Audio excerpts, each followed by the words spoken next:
Hi, I'm Ramona Wurst, and from my basil garden, I'm going to show you what I've got growing. It's March 1st.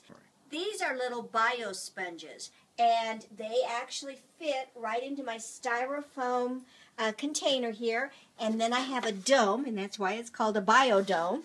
And what I've done is I've actually labeled each variety of basil.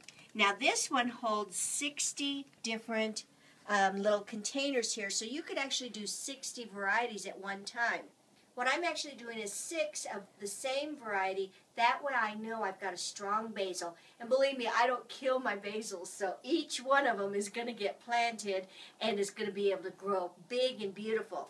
Now what I've done is I label each one of my little basils, and the reason I do it here is because as I transplant them, all I have to do is move the label. Now this is what I call a poor man's laminating job. I go ahead and print out the name of the basil on a piece of paper, and then I use tape and just tape over it so it's waterproof, and then I use a paper clip and just use it as a little marker, and then I put it in with my basil, and then as I transplant it, all I do is I move the label. Now I've got all kinds of basils growing here. I've got an Aristotle, a Vietnamese sweet Thai basil, I've got sweet basil, and look at this little red Freddy basil. Come here and look at this. He's going to actually be red.